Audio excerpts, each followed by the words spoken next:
Wildfires are not a weather phenomenon exactly like hurricanes or tornadoes, but wildfires are directly linked to weather conditions like wind and rain. To get more on the anatomy of this particular disaster, we're going to bring in CBS News meteorologist Rob Marciano.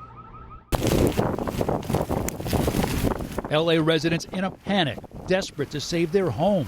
Hey, you're not going to be able to put that out. During an unprecedented explosive wildfire in the middle of winter. Winds to hurricane strength, some nearly 90 miles per hour, scattering embers miles away, sparking more flames. Not something that typically happens in January because Los Angeles should be well into the rainy season.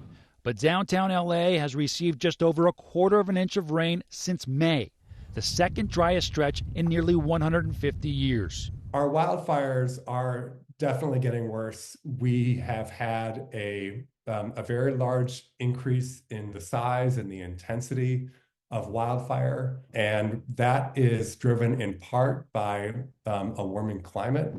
The drought drying out vegetation on top of the seasonal Santa Anas has made for a combustible mix. The Santa Ana winds created by this cold high pressure plaguing so much of the country, pushing dry air down over the mountains, compressing it through the canyons, and accelerating it all into a cataclysmic firestorm.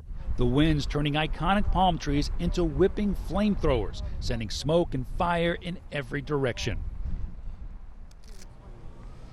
And Rob Marciano is with me now. Rob, you just reported on the lack of moisture in the atmosphere. How bad is it? Yeah, these winds were obviously supercharged, but we had so much dry vegetation. That was a disaster. This is about the amount of rain we've seen in the past 9 months, just about a quarter of an inch of rain. We need to hit this 10 times. We need about 2 to 3 inches of rainfall to saturate everything to declare a fire season over, and that's not going to happen anytime too soon. Wow. So let's go over the conditions now and where we see them happening here in the next couple days. We are improving somewhat. The extreme high wind warnings will come to an end tonight, but the offshore winds will continue. We're going to see a different change in the wind direction, so that's going to create some problems. That areas that haven't burned may very well burn in the next 24 hours. There'll be more out of a traditional Santa Ana direction, but you can see that the winds do die down, so that's good. But right through the weekend, they'll be offshore, they'll be dry, and they'll be gusty at times, so we'll have high fire danger right through the weekend and no rain, unfortunately, in the near future. And climate change obviously playing a role in this too. It plays a role. The no rain, that has been the forecast for many months now, it seems. Unfortunately, that has been the trend, yeah. All right, Rob, thank you very much.